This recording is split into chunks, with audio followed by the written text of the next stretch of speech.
안녕하세요. 인생을 바꾸는 관점입니다. 오늘은 정말 믿기 힘들 만한 사연을 들려드리려고 하는데요. 정말 감쪽 같은 연기력으로 아들, 남편, 자신까지 속이고 배신한 며느리에 대한 사연입니다. 정말 사연자님의 날카로운 촉과 아들에 대한 관심과 사랑이 아니었다면 더 큰일이 벌어졌을 텐데요. 어떤 사연인지 지금 바로 들어보시죠. 드디어 우리 아들이 결혼을 하는구나. 수십 년의 세월 동안 모든 것을 다 쏟아왔던 아들이 결혼을 한다니. 이보다 더 기쁜 일은 있을 수가 없었습니다. 이런 경사가 또 있을 수는 없었죠. 물론 감정이 마냥 좋기만 한 것은 아니었습니다. 어느덧 성장해 아들이 한 가정을 책임을 져야 한다니. 만감이 교차하고 시원섭섭한 느낌이 많았죠. 워낙 애지중지 키운 외아들이었습니다. 아들을 낳고 난 뒤 제가 건강이 나빠져서 더 이상 애를 가지기는 힘들다고 병원에서 말하더군요. 청천벽력 같은 이야기이기도 했지만 그래도 아들을 낳아서 기르고 있었던 상황이었기 때문에 참으로 다행이라는 생각도 들었습니다. 그만큼 귀한 아들이었고 또 둘도 없을 아들이었죠. 다만 평소에 워낙 이성에 대해서 이야기를 하지 않는 아들이었기 때문에 혹시나 결혼을 하지 못하는 것은 아닐까 이런 생각을 했었습니다. 요즘에 결혼하지 않는 젊은 사람들이 많다고 해서 혹시나 아들도 그럴까봐 엄청 걱정을 했었습니다. 근래 몇 년은 고민했었는데 아들이 결혼할 여자를 데려온다는 소식에 정말 기쁘다기보다 다행이다라는 생각이 들었습니다. 그리고 며느리도 참으로 참했었죠. 그때는 정말 그렇게 생각할 수밖에 없었습니다. 아마도 그때 며느리의 모습을 본 사람이 있었다면 다들 저와 같이 생각을 했을 것 같습니다. 어머니, 안녕하세요. 그래, 준식이랑 결혼하겠다는 생각을 어떻게 가지게 되었니? 같이 지내다 보니 같이 생각하는 방향성도 맞는 것 같고, 무엇보다 잘 챙겨주고, 그래서 신뢰가 가요. 그리고 어머님을 만나 뵈니, 어머님도 너무 인상도 좋으시고, 좋은 결혼이 될 것 같아서 더욱 결혼이 하고 싶어졌어요. 말을 참 예쁘게 하는구나. 아니에요. 저는 그냥 진심을 말하는 것 뿐이에요. 이렇게 며느리는 말을 할 정도로 참한 아이였죠. 특히 새하얀 정장옷을 입고 온 며느리는 정말 예쁘고 아름다웠습니다. 미국에서 명문대를 나왔다고 하는데 지적인 느낌이 물씬 풍기는 그런 며느리감이었습니다. 저는 우리 아들이 인물도 괜찮고 직업도 괜찮지만 어떻게 이런 여자를 만났나 싶을 정도로 참한 그런 며느리감이라는 생각이 들 정도였습니다. 그래서 아들과 며느리의 결혼 생활은 참으로 잘 지속될 것이라고 봤습니다. 요즘 이혼하는 젊은 사람들이 너무 많기 때문에 그런 걱정도 했었는데 그런 일은 없을 것 같다는 생각을 했습니다. 아들과 며느리 다 차분하고 많이 배운 그런 아이들이었으니까요. 그리고 저 역시도 며느리와 잘 지내기 위해서 많은 생각들을 하고 있었습니다. 옛날 사람처럼 보이지 않고 엄마와 딸처럼 지냈으면 하는 바람이 정말로 컸습니다. 남편 역시도 그런 며느리가 참으로 마음에 드는 듯 했습니다. 남편은 지금 1년째 병상에서 생활을 하고 있는 상황이었습니다. 몸이 쇠해서 투석을 계속 받고 그래야 하는데 그게 일상생활을 유지하면서 힘드니까 아예 병원에서 생활을 하게 된 것이었습니다. 남편이 저보다도 9살이 많지만 그래도 요즘으로 치면 건강할 나이인데 젊었을 적 고생을 많이 해서 그런지 나이가 들어 많이 아프더군요. 어쨌거나 그런 남편에게 병문안 겸 인사를 하러 갔을 때도 남편이 며느리를 참 예뻐하는 것이 느껴졌습니다.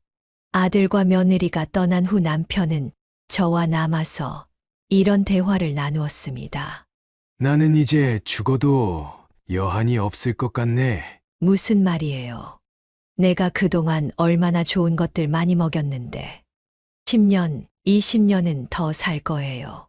그랬으면 좋겠지만 요즘은 자꾸 몸이 무거워. 그래도 병원에서 계속 지켜보고 있으니까 점점 좋아질 거예요.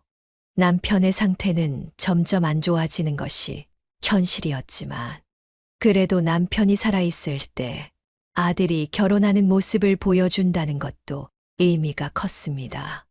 남편이 평소에 늘 아들이 결혼하는 모습을 보고 싶다고 이야기를 했었으니까요.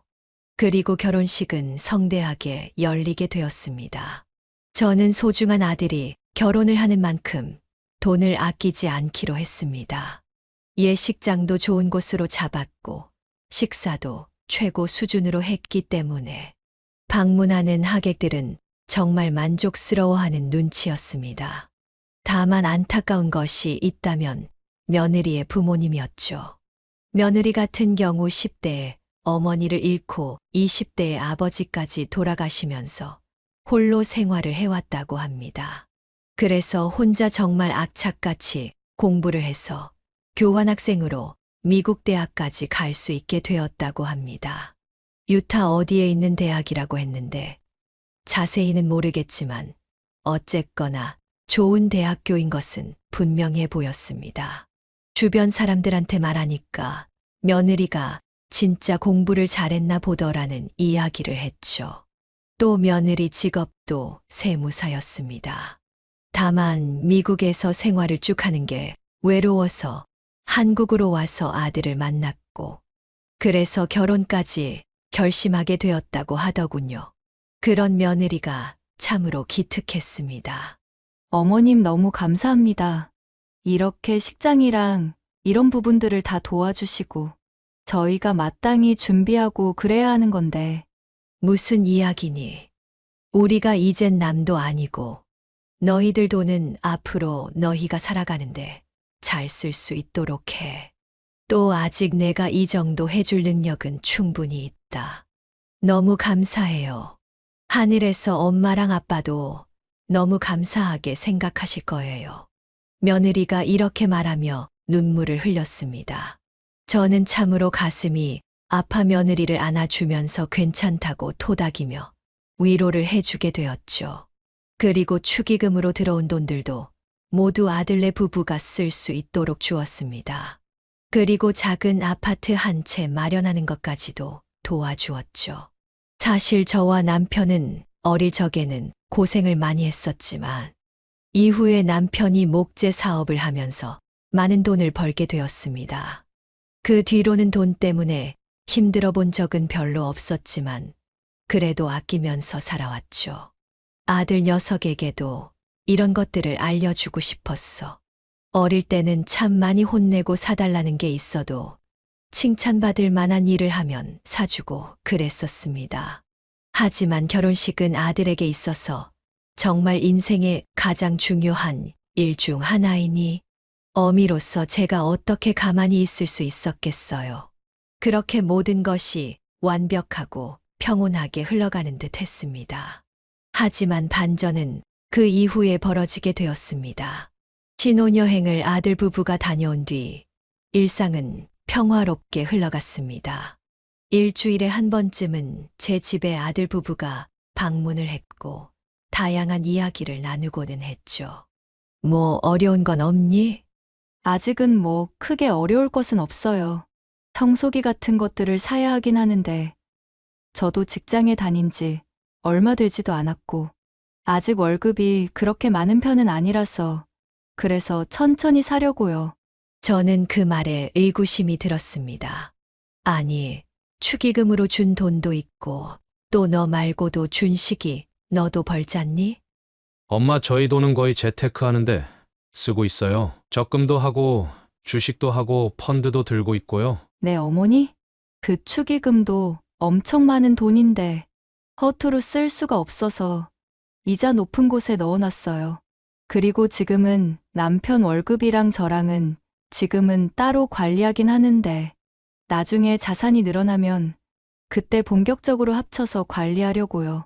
저는 아들과 며느리의 말을 듣고 고개를 끄덕였습니다. 어릴 때부터 아들에게 경제관념을 철저히 가르친 보람이 있는 듯 했습니다. 그래서 저는 가만히 있을 수는 없었죠. 내가 그러면 청소기 하나 보내주마. 아니에요, 어머니. 청소기 급한 것도 아니고.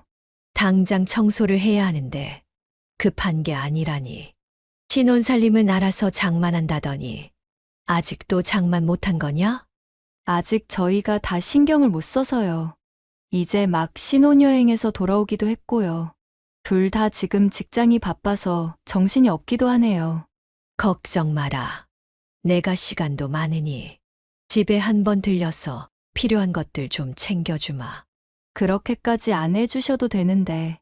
아파트도 해주셨잖아요. 당연한 거다. 우리 집안이 없는 집안도 아니고. 저는 그렇게 말하며 얼마 후에 실제로 아들과 며느리가 사는 아파트에 가서 필요한 것들을 체크해서 보내주었습니다. 몇백만 원이 들긴 했지만 전혀 아깝지 않았습니다. 그런데 몇 개월이 더 지난 뒤 상황이 조금씩 변하기 시작했습니다. 주말마다 아들과 며느리가 방문하고는 했었는데 점점 며느리의 얼굴을 보기가 힘들어진 것이었습니다. 요즘에 새아가는 뭐 하고 있니? 아, 바쁜가 봐요. 세무사가 진짜 하는 일이 많은가 보더라고요. 그래, 힘들까봐 걱정이구나. 그래도 혼자서 그렇게 공부도 많이 하고 좋은 직장까지 갔는데 쉽게 지치지는 않을 거예요. 악바리 같은 면이 있으니까요. 그래. 참, 며느리 하나는 잘 둔 것 같다. 저는 그렇게 생각을 하면서 며칠 뒤 전화를 걸었습니다. 저녁 시간쯤 해서 며느리에게 전화를 걸었죠. 얼굴을 못 본 지 좀 오래되었기 때문에 걱정이 들어 전화를 한 것이었습니다. 여보세요. 응, 그래, 나다. 네, 어머니 무슨 일이세요? 아니, 얼굴을 못 본 지 오래되지 않았니? 그래서 전화했다. 잘 지내고 있는가 했어. 잘 지내고 있어요. 어머니는요? 그래, 나도 잘 지내고 있다. 어머니 죄송한데 제가 지금 좀 바빠서요. 아, 그렇구나. 미안하다. 아니에요. 다음에 봬요. 그렇게 짧은 통화가 끝났습니다. 이전과는 사뭇 다른 차가운 며느리의 목소리에 저는 좀 놀라고 말았습니다. 저는 아마도 일이 피곤하고 너무 바빠서 그랬겠거니 했습니다. 하지만 이후에 점점 며느리는 더 보기가 힘들어지기 시작했습니다. 저는 종종 전화를 걸었지만 이제는 전화도 잘 안 받더군요. 도대체 무슨 일이 그렇게 많은가 싶기도 하면서도 저도 어렸을 때 힘들게 일을 했던 기억이 떠올라 과도기겠구나 싶어서 넘어갔었습니다. 그런데 아들도 점점 찾아오는 것이 줄어들었습니다. 저는 본능적으로 무슨 일이 있는 것 아닌가 그런 생각이 들었습니다. 그래서 아들에게 전화를 걸었죠. 오늘 집에 좀 와라. 예. 무슨 일 있어요? 엄마, 아니, 무슨 일은? 혹시 너네가 무슨 일 있는 거 아니니? 아니에요. 무슨 일은요? 하지만 아들의 목소리는 분명 어두웠습니다. 무슨 일이 있다는 것을 알고서 일단 집으로 무조건 찾아오라고 했습니다. 그렇게 저녁이 되어서 아들은 퇴근했고 제가 있는 집으로 찾아왔습니다. 그런데 아들의 얼굴이 푸석푸석한 것이 새 신랑의 얼굴이 도저히 아니었죠.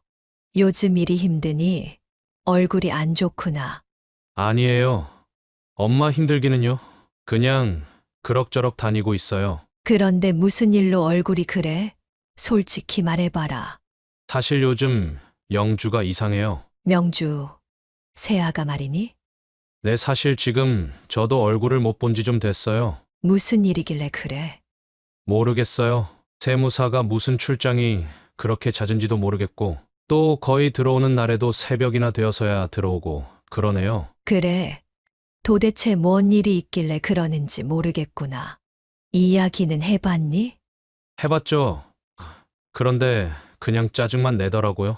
저는 이때부터 며느리에 대해서 뭔가 이상하다는 의심을 하기 시작했습니다. 그리고 어느 날 제가 전화를 했을 때 며느리는 이런 이야기를 하더군요. 지금은 바쁘니까 나중에 통화해요, 어머니. 예. 준식이한테 이야기 들었는데 너 도대체 뭐 하고 다니는 거니? 예. 그 사람이 뭔 이야기를 했어요? 저는 그냥 일하느라 바쁘니까 좀 그런 것 뿐이라고요. 아무리 그래도 그렇지. 계속 새벽에 들어가고 거의 남남처럼 생활한다는 게 말이 되니? 솔직히 결혼하긴 했지만 남남 아니에요? 뭐라고? 그게 무슨 말이야? 지금 그걸 말이라고 하는 거야. 아니, 말이 그렇다는 거고요. 솔직히 말해서 어머니가 이렇게 참견하시면 전 시어머니도 남남으로 생각할 수밖에 없어요. 저는 며느리의 말에 충격을 받았습니다. 그동안 예쁘고 참했던 아가씨는 온데간데 없고 버릇없고 무례한 여자만 있었습니다. 그동안 다 연기였던 것인지 저는 머릿속에서 폭풍이 떠나질 않는 상황이었습니다. 저는 분노와 함께 온갖 생각들이 쏟아져 내렸고 곧바로 아들에게 전화를 했습니다. 아들은 전화를 받지 않았습니다. 저녁 시간대였기 때문에 아들이 퇴근했을 것이라 생각하고 곧장 집으로 향했죠. 그리고 초인종을 여러 번 누르고 나서야 아들이 부스스한 모습으로 나타났습니다. 너 술 먹었니? 술도 못하는 애가 무슨 술이야? 아, 그냥 좀 속상해서 먹었어요, 엄마. 도대체. 아니다, 들어가서 이야기하자. 그렇게 집 안으로 들어가니 집안은 완전히 엉망이었습니다. 청소는 언제 했는지 알 수도 없었고요. 또 제가 사준 청소기부터 다양한 물건들은 어디 갔는지 보이지도 않았습니다. 일단은 바닥에 앉아 아들을 추궁하기 시작했죠. 그러자 아들은 충격적인 이야기를 털어놓기 시작했습니다. 모르겠어요. 도대체 뭐하고 다니는지. 저도 지금 거의 2주째 얼굴을 못 보고 있는 것 같아요. 그리고 계속 집안의 물건들도 사라지고 또 자꾸만 급하다고 저한테 돈을 보내라고 그래서 돈도 보내주고. 저는 아들의 말이 믿기질 않았습니다. 알고 보니 축의금 5천만 원 역시 며느리가 적금한다고 가져갔다고 하더군요. 게다가 지금 아들한테도 급하다면서 벌써 700만 원씩 세 차례 2천만 원을 가져갔다고 했습니다. 저는 이게 보통 일이 아니라는 것을 직감할 수 있었습니다. 새아가 일하는 직장이 어디라고 그랬지? 저도 몰라요. 그냥 강남에 있는 세무사 사무실이라고 했는데 너 연애할 때 어디에서 일하는지도 몰랐어. 그냥 매번 저 있는 곳에 오거나 아니면 강남 카페 같은 데서 만났으니까요. 근처에 사무실이 있다고는 했는데 저는 아들의 말을 듣고서 뭔가 한참이나 잘못되었다는 것을 느꼈습니다. 그러다가 문득 며느리가 절 처음 만났을 때 자신의 명함을 준 것이 기억이 났습니다. 저는 그것을 고이 보관하고 있었죠. 저는 며느리의 명함에 적힌 사무실로 전화를 걸었습니다. 그리고 충격적인 사실을 들을 수가 있었습니다. 그곳이 세무사무실이 맞긴 했지만 이명주라는 사람은 없다고 했습니다. 이전에도 일한 적이 없다고 하더군요. 저는 그제서야 며느리가 아들과 저를 속였다는 것을 알게 되었습니다. 그리고 그쪽 직원이 이런 말을 하더군요. 요즘에 자꾸 이상한 사람 찾는 전화가 계속 오네. 예, 그게 무슨 말씀이신가요? 아니요. 요즘에 자꾸 누가 장난을 치는 건지 저희 사무실로 전화가 와서 없는 사람들을 찾네요. 저번에는 희주인가 누구를 찾더니 이번에는 명주? 처음 들어본 이름이에요. 저는 알겠다고 한 뒤 일단 전화를 끊었습니다. 아들이 제게 뭐라고 했냐고 물었지만 저는 일단 집으로 돌아왔습니다. 아들이 지금 더 충격을 받을까봐 걱정이기도 했고 일단은 사건을 아들이 일단락시켜서는 안 되었습니다. 바로 제가 해야 하는 일이라고 생각했습니다. 아들은 이미 며느리의 손에 놀아나는 것이 보였기 때문에 제가 해결해야만 하는 일이었죠. 이명주. 이 이름은 속일 수 없었을 것이라고 생각합니다. 왜냐하면 혼인신고를 해야만 했었기 때문입니다. 신분을 인증하는 절차 없이 그게 되지는 않았을 테니 적어도 이명주라는 이름은 사실이라고 생각을 했습니다. 저는 그 뒤로 며느리의 행적을 쫓기 위해서 노력을 했습니다.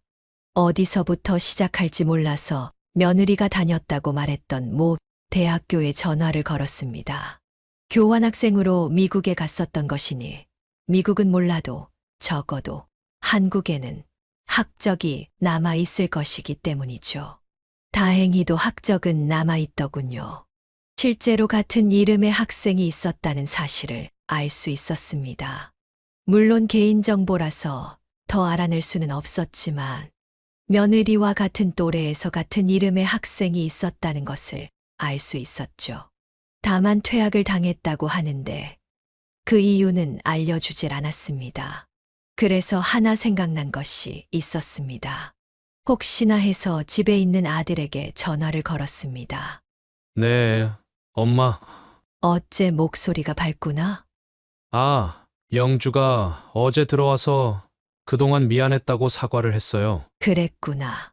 뭐라고 하든 자기가 너무 일이 힘들어서 날카로워졌던 것 같다고요. 정말 미안하다고 사과를 하길래 저도 받아줬어요. 잘 됐네요. 요번에 엄마 보러 주말에 같이 찾아가기로 했는데 아니다. 나 요번 주말에 지인들이랑 지방에 좀 쉬러 갔다 오기로 했다. 말씀도 없이 갑자기요? 언제는 내가 말하고 갔든 어쨌거나 나 하나만 물어보자. 지금 혼자 있니? 네, 영주는 회사 나갔고 저는 주말에 휴무잖아요. 그래. 그러면 나 잠깐 너 얼굴 좀 보러 가야겠구나.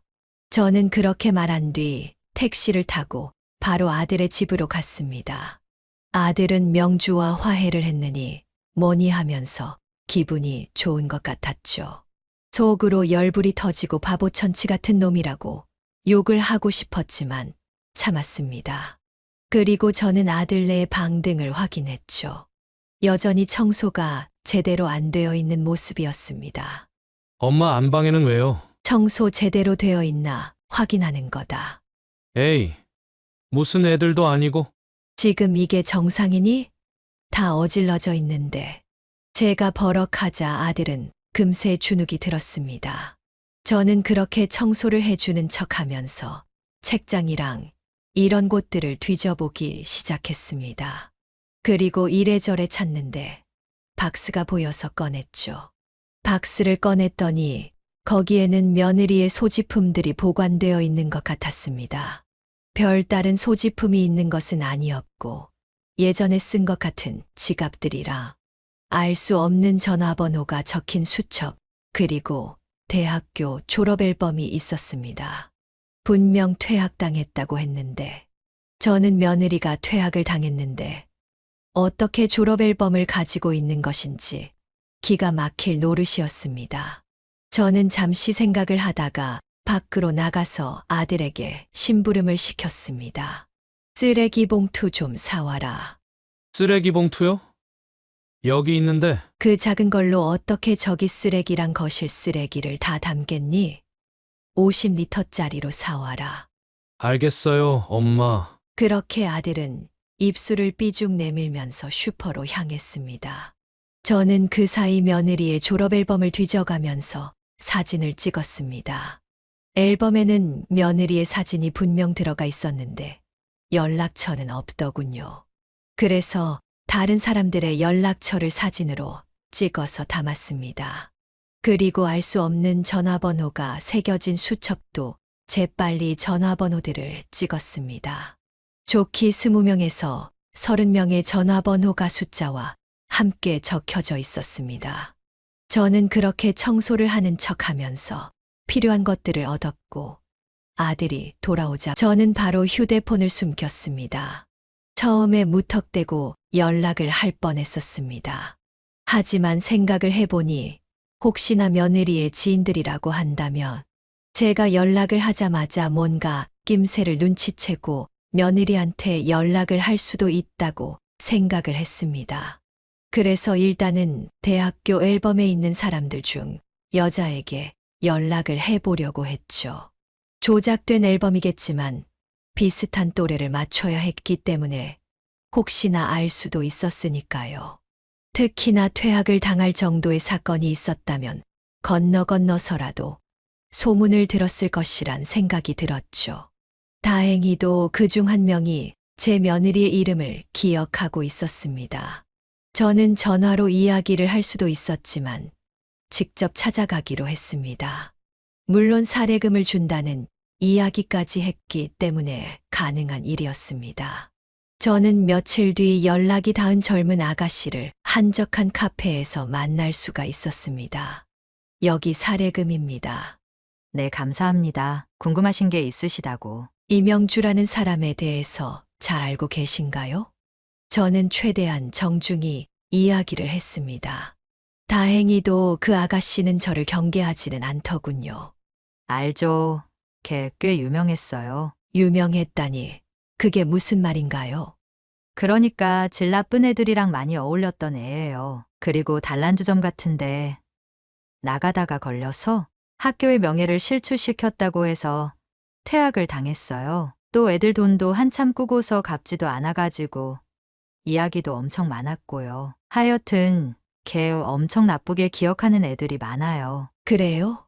감사합니다. 그런데 할머니, 무슨 일 때문에 그래요? 영주가 또 사고 쳤나요? 아니요. 그런 건 아닙니다. 감사합니다. 혹시나 이 일은 비밀로 해주세요. 네, 어차피 중간에 퇴학당해서 영주 연락처 아는 사람도 아예 없을 거예요. 저는 공손히 이야기를 끝낸 뒤 바로 택시를 잡아 탔습니다. 예전부터 저런 사람이었다고 한다면 지금 무엇을 노리고 있는지는 감이 왔습니다. 하지만 명백한 증거들을 모아야 했습니다. 적어도 그냥 내쫓는 것만으로는 해결될 문제가 아니었죠. 저는 일단 집으로 돌아온 뒤 고민을 했습니다. 그리고 잠시 아들에게 전화를 걸었습니다. 그러자 아들은 또 반갑게 전화를 받더군요. 그리고 며느리를 바꿔주려고 하더군요. 저는 급하게 일이 있다면서 전화를 끊었습니다. 제가 그 아이의 목소리를 듣고서도 차분하게 이야기를 하고 연기를 할 자신이 없었기 때문입니다. 분노가 치밀어 올랐기 때문에 저는 일단 피하고 봐야 했습니다.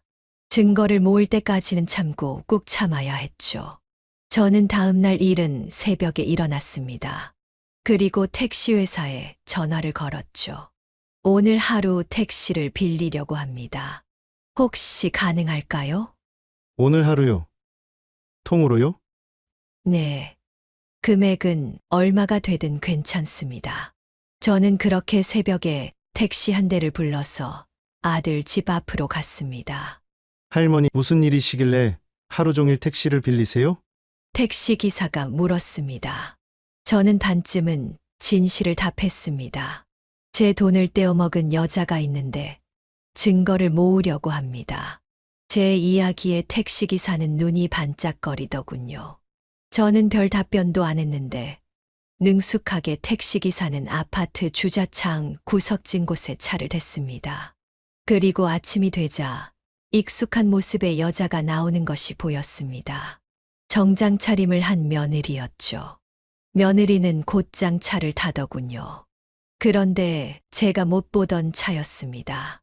외국 차였는데 상당히 고급차 같았습니다.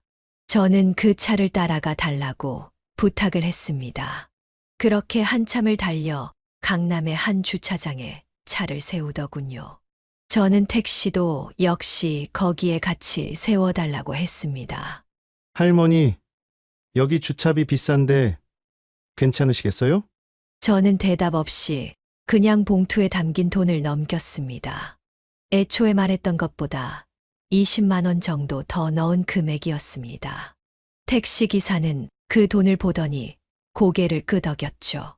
저는 며느리가 차에서 내려 어떤 빌딩에 들어가는 것을 봤습니다. 저도 천천히 따라갔죠. 다행히도 며느리가 엘리베이터에 타는 모습을 빌딩 현관 밖에 숨어서 봤습니다. 혼자서 엘리베이터를 타더군요. 저는 빠르게 층수를 확인했죠. 6층이었습니다. 확인해보니 6층은 에스테틱이라고 쓰여진 곳이었는데 피부관리실이라고 쓰여 있었습니다. 저는 아들에게 전화를 걸었죠. 아침부터 무슨 일이에요, 엄마? 꿈자리가 좀 그래서 전화해봤다. 잘 있는지. 네, 잘 있죠. 새아가는 출근했죠. 월요일 이 시간에 뭐 하겠어요? 알겠다. 운전 조심하고. 알겠어요. 꿈 같은 거 너무 신경 쓰지 마세요. 전화를 끊고 난 뒤 며느리가 지금까지 축의금이나 아들에게 빌린 돈으로 뭐를 하고 다녔는지 알 수 있었습니다. 아니, 어쩌면 지금도 또 아들의 돈을 쓰고 있는 중일 것이 뻔했습니다. 지금까지 알아본 바에 의하면 며느리가 돈이 있을 리가 만무했기 때문입니다. 그렇게 1시간 반 정도 기다림의 시간이 있었습니다. 주차장에서 기다리고 있었는데 차를 타고 다시 며느리가 어디를 가는 모습이더군요. 역시나 택시를 타고 따라갔습니다. 그런데 어느 모르는 아파트 단지로 들어가는 것이었습니다. 그리고 한가롭게 차에서 내리더니 어떤 아파트로 들어가더군요. 저는 조심히 며느리를 따라갔습니다. 역시나 엘리베이터가 어디까지 올라가는지 확인을 했습니다. 이번에는 10층이었습니다. 그렇게 엘리베이터를 타고 올라가자 10층에 2개의 현관문이 양옆으로 있는 것을 확인했습니다. 지금이라도 벨을 눌러보면 어디에 며느리가 있는지 알 수 있겠죠. 저는 그것까지 확인을 한 뒤 그래도 택시로 돌아왔습니다. 그리고 다시 집으로 돌아가자고 이야기를 했습니다. 지금 당장은 때가 아니었습니다. 그렇게 일주일 정도가 다시 흘렀을 무렵 저는 지인 중 한 분에게 이 사실들을 털어놓았습니다. 그 지인은 남편이 알던 분인데 참 재미있는 분이라 친해지게 되었죠. 그리고 기자 일을 오래 하다가 지금은 식당을 하시는 분이라 이야기를 털어놓게 되었습니다. 그게 사실입니까? 네. 어디 털어놓을 데가 없어서. 그래도 동생이라면 좀 이런 일들을 기자 생활을 했으니까 많이 보지 않았을까 해서 왔지요. 저야 뭐 연예부 기자였으니까 더한 일들도 듣고 보고 그랬기는 한데 실제로 형수님이 그런 일을 겪으셨다니 믿기질 않네요. 저도 그래요.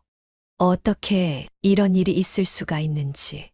일단 저한테 맡겨주세요. 아는 후배놈 중에 기자 때려치고 흥신소하는 놈이 있는데 부탁해볼게요. 이런 일도 해주나요? 그럼요. 별의별 사건들이 다 있다고 합니다. 분류는 기본이라고 하더라고요. 물론 불법적으로 증거를 모으면 안 되겠지만요. 돈이 필요하면 말씀하세요. 사례는 얼마든지 할 테니까요. 형수님, 제가 도움 받은 게 얼마인데요. 이 식당 차릴 때도 정말 물심양면으로 도와주셨잖아요. 이번에는 제가 돕겠습니다. 형님께는 말씀하지 마시고요. 형님 건강 더 나빠질까 걱정입니다. 그래야죠. 그이가 알면 진짜 쓰러질 수도 있어요. 그렇게 지인의 도움을 받아 저는 몇 주간 잠자코 얌전히 지냈습니다. 물론 그 사이에 결국 며느리와 아들이 찾아온 적도 있었습니다. 하지만 저는 그때 분노하지 않고 조용히 넘어갔습니다. 다만 컨디션이 안 좋다고 일찌감치 돌려보내기는 했죠. 가증스러운 얼굴을 마주보고 있으려니 도저히 참을 수가 없었습니다. 그리고 얼마 뒤에 연락이 왔습니다. 바로 지인으로부터 온 연락이었죠. 형수님 한번 만나 뵙고 말씀드리는 게 좋을 것 같은데요. 좀 복잡합니다. 그래요? 심각한가요? 네, 형수님. 마음 단단히 잡수시고 오세요. 저는 지인의 말에 심호흡을 하고 알겠다고 말한 뒤 지인이 있는 곳으로 향했습니다. 제가 간 곳은 어떤 사무실이었죠. 안녕하세요. 창섭 형님 후배입니다. 이번 일 도와주셔서 감사합니다. 아닙니다. 저야 뭐 의뢰를 받으면 다 하니까요. 일단 형님이랑 같이 여기 앉아보시죠. 그렇게 후배라는 사람의 이야기는 시작되었습니다. 일단 며느리의 행적부터가 요상했습니다. 아침에는 주로 피부 관리를 받으러 다니고 종종 피부과나 성형외과에도 들른다고 이야기를 했습니다. 그렇게 아침을 보내고 난 뒤에는 점심쯤 늘 아파트에 들리는데 문제가 이런 아파트가 두 곳이 있다고 했습니다. 하나는 강북에 있는 곳이었고 하나는 강남변에 있는 곳이었는데 둘 다 고급형 아파트라고 하더군요. 어르신, 이 사진들 좀 보시겠어요? 구배라는 사람은 조심스럽게 서류 봉투에서 사진들을 꺼냈습니다. 그리고 탁자 위에 놓았는데 남자랑 있는 사진들이었습니다. 하나는 며느리보다 20살은 나이가 많아 보이는 중년이었고 또 한 명은 며느리 또래, 그러니까 제 아들이랑 나이가 비슷한 남자였습니다. 둘 다 누가 보더라도 커플처럼 다니더라고요. 그리고 데이트도 하고 밤도 같이 보내는 경우도 있고. 저는 심호흡을 하면서 사진을 보았습니다. 계속할까요? 어르신, 그 말에 저는 결심을 했고 고개를 끄덕였습니다. 그 이후 이어지는 사진들은 제 아들까지 포함해서 총 3명의 남자를 일주일 동안 나눠서 만나고 있었습니다. 상황은 너무나도 뻔했습니다. 그리고 영상을 하나 제게 틀어주더군요. 이건 제가 카페에 이 여자가 있을 때 근처에서 손님으로 가장해서 녹음한 파일입니다. 통화 중이었는데 아무래도 어르신 이야기를 하는 것 같습니다. 통화에서는 놀라운 내용이 나오고 있었습니다. 아, 몰라. 노인네 적당히 해야지 말이야. 진짜 짜증나 죽겠다. 이 생활도 진짜 길어야 몇 년일 거라고 생각하고 결혼을 했는데. 아니, 완전히 건강하잖아.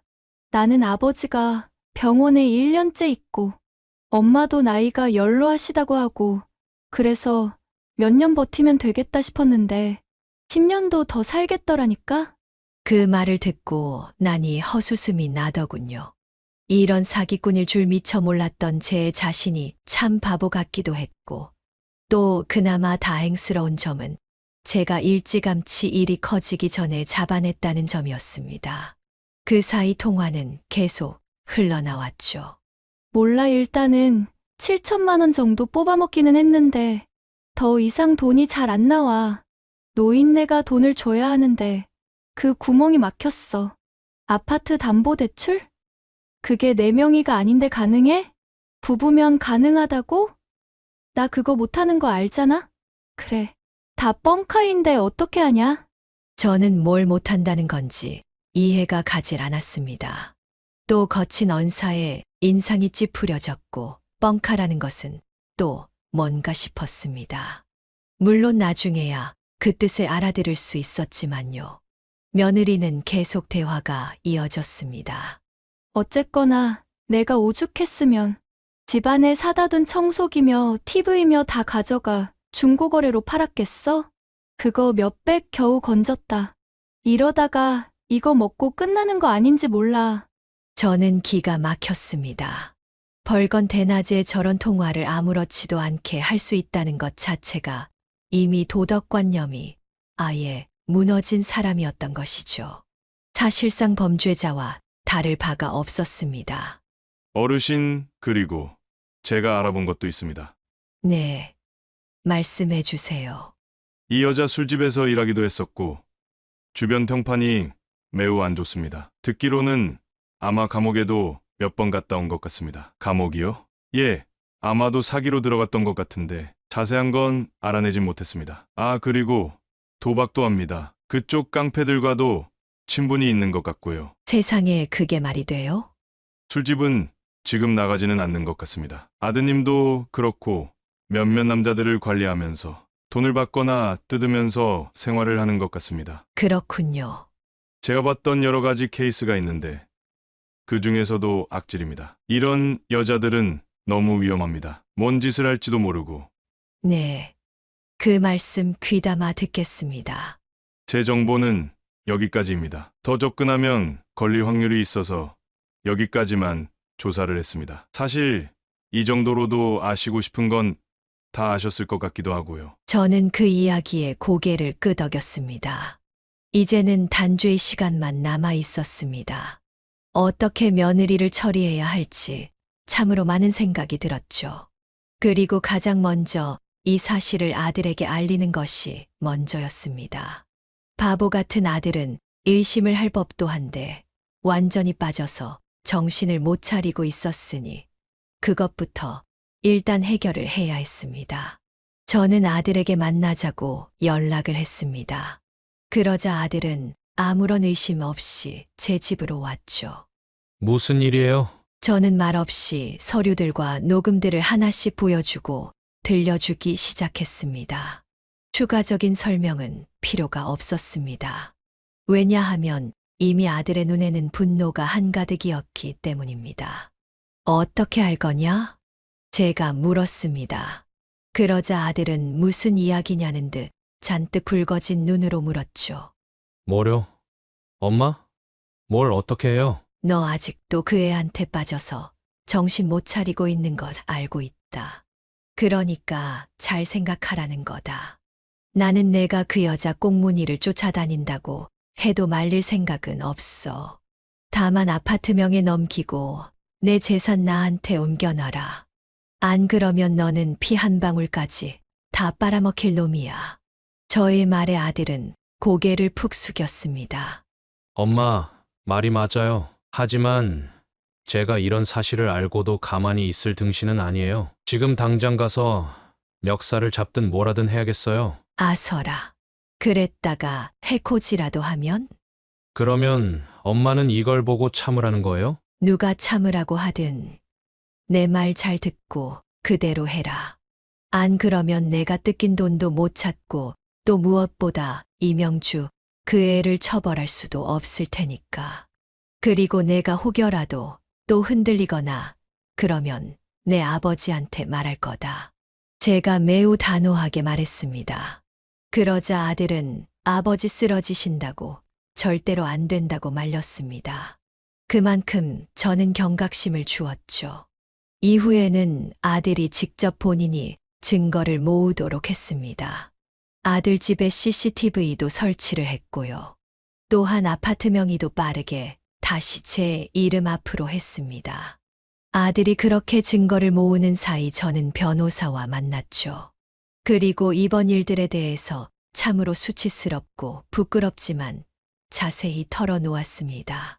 그러자 변호사는 이런 일들이 종종 일어난다면서 흔하지는 않지만 이런 부류의 사기꾼들이 있다고 하더군요. 그렇게 다양한 사람들로부터 조력을 받아가면서 증거를 모았고 경찰에 고소를 준비하고 있었습니다. 그리고 또 다른 부분으로는 법원에 혼인 취소 소송을 진행할 수 있다는 말을 들었죠. 혼인 취소 같은 경우 재산관계나 경제적 능력, 집안 내력, 직업 등에 대한 기망이 있을 때 가능하다고 하더군요. 딱 저희 아들의 사례에 해당되는 사항이었습니다. 그러니까 신분에 대해서 사기를 쳤다면 적극적인 사기로 보고 취소가 가능하다는 의견을 변호사로부터 들을 수 있었죠. 하지만 그 사실을 안 날로부터 3개월 이내에 신청을 해야 했기 때문에 아들에게 빠르게 취소 소송을 하라고 일렀습니다. 하지만 그 사이에도 며느리는 아무것도 모르고 집에도 잘 들어오고 그런다고 하더군요. 물론 결정적인 하나가 잡히게 되었죠. CCTV에 며느리가 아들이 없을 때 통화하는 내용이 다수 찍혀 있었습니다. 당연히 녹음이 되는 CCTV였고 전부 다 어떻게 아들을 벗겨먹을지에 대한 이야기뿐이었습니다. 그리고 얼마 되지 않아 아들이 한바탕 소란이 있었다고 하더군요. 며느리가 전화를 해서는 아들에게 욕을 잔뜩 퍼붓더니 잠적을 해버렸다는 것입니다. 왜 그런가 했더니 아들이 모아놓았던 숨겨놓은 증거 파일들을 며느리가 우연히 집에서 발견했던 모양입니다. 사람 사는 게 다 똑같다고 했는데 어쩜 우리 집안에 이런 일이 일어날 수 있는지 기가 막혔습니다. 이후에 돈을 받으려고 했지만 이미 돈들은 도박과 각종 유흥 자금으로 다 썼다고 합니다. 기가 막힌 노릇이었습니다. 인생에 큰 교훈 하나 배웠다고 생각을 해야지 어쩔 수 있나 싶었습니다. 그리고 아들은 법원에 혼인신고, 취소 소송을 하러 갔다가 놀라운 사실을 알아냈습니다. 사실 혼인신고가 되어 있지 않았다는 것입니다. 알고 보니 며느리는 사기범으로 쫓기는 상황이었기 때문에 그런 신고를 할 수 없었던 것이죠. 실제로 알고 보니 아들은 멍청하게도 혼인신고 서류를 며느리가 가져다가 신고를 했다는 것이었습니다. 그러니까 실제로 신고를 했는지 아예 몰랐던 것입니다. 혼자서 혼인신고를 하는 것도 증거만 있다면 가능하기 때문이죠. 아들은 알아서 며느리가 신고를 하겠지라고 생각을 하고 자신은 바빠서 당시에 일을 했다고 합니다. 살다 보니 이런 일도 있을 수 있구나 싶었습니다. 그리고 그동안 서류를 떼볼 일이 하나도 없었나 싶기도 합니다. 하기야 결혼한 지 얼마 되지 않았으니 그럴 수도 있었겠죠. 그래서 급하게 고소장을 경찰에 제출을 했습니다. 그리고 곧 얼마 지나지 않아서 경찰서로부터 연락을 받았습니다. 며느리가 잡혔다는 것이었죠. 사건이 이렇게 빨리 진행되나 싶었더니 알고 보니 이전에 다니던 도박장도 들락거렸던 모양이었습니다. 도박장에서 경찰에게 붙잡혔는데 현재 사기죄로 벌써 몇 건이나 고소를 당한 바가 있었다고 하더군요. 그런데 출석을 하지 않고 도망 다니다가 붙잡혀서 구속수사를 할 가능성이 높다고 했습니다. 참으로 기가 막힌 여자였습니다. 그 뒤로의 이야기는 구속이 되었고 지금은 감옥에 가 있는 상황입니다. 지금까지 한 것이 복수라면 복수일 수도 있었지만 가만히 있더라도 그 여자는 잡힐 운명이었습니다. 도박장을 그리 들락거렸으니 잡히지 않는 것도 이상했죠. 어차피 알아서 자기가 한 짓 때문에 잡힐 여자였던 것입니다. 아들과 저는 그 이후에 오랜 시간 그냥 조용히 시간을 보냈습니다. 저는 실제로 지방에 내려가서 머리를 비우는 시간을 가졌고 아들도 직장을 그만두었습니다. 다른 직장으로 옮기려고 했기도 했었고 잠시 쉬는 시간이 필요했다고 합니다. 저는 아직 서울에 올라가지는 않았습니다. 그리고 이렇게 사연을 써내려가고 있죠. 그렇게 사연을 쓰고 있는데 며칠 전 아들에게 전화가 왔었습니다. 엄마 잘 지내요? 거기는 어때요? 여기 생각보다 조용하고 괜찮구나. 사람들이 왜 시골에 내려오는지 알겠어. 조용하니 속 시끄러울 일도 없다. 엄마, 죄송해요. 뭐가 말이냐? 제가 사람을 잘못 봐서. 그런 일 누구나 겪을 수 있다. 다만 또 당하지만 않으면 된다. 세상에 나쁜 사람들이 정말 많지. 하지만 착한 사람들도 많으니 잘 구별해서 사귀어야 해. 네, 엄마. 그냥 엄마랑 정상적인 대화를 해본 지 오래된 것 같아서 전화를 했어요. 저는 그 말에 말없이 그냥 고개가 끄덕거려졌습니다. 짧다면 짧고 길다면 긴 지난 시간 동안 아들과 저는 정상적인 대화를 하지 못했었습니다. 저는 분노와 복수심에 차올랐었고 아들을 보호해야겠다는 생각도 가득했었죠. 아들은 그 여자가 뭔지 잔뜩 빠져서는 정신도 못 차리는 수준이었습니다. 그러다가 진실을 알게 되고 나서는 아들은 공황장애를 얻었다고 합니다. 자꾸 가슴이 답답해서 병원에 갔더니 공황장애라고 하더군요. 참으로 못된 여자였습니다. 아들에게 병을 저에게도 상처만 남겼으니까요. 차라리 저라면 설령 그런 상황이라고 하더라도 그냥 마음 잡고 한 남자를 만나서 살 것 같은데 그 여자는 그게 되질 않았나 봅니다. 그 여자의 천성이 그런 것이겠죠. 그러니 그의 마땅한 벌을 받는 것일 것이고요. 그리고 남편의 건강은 생각보다 좋아졌습니다. 요즘에는 예전처럼 매일매일 가지는 못하지만 그래도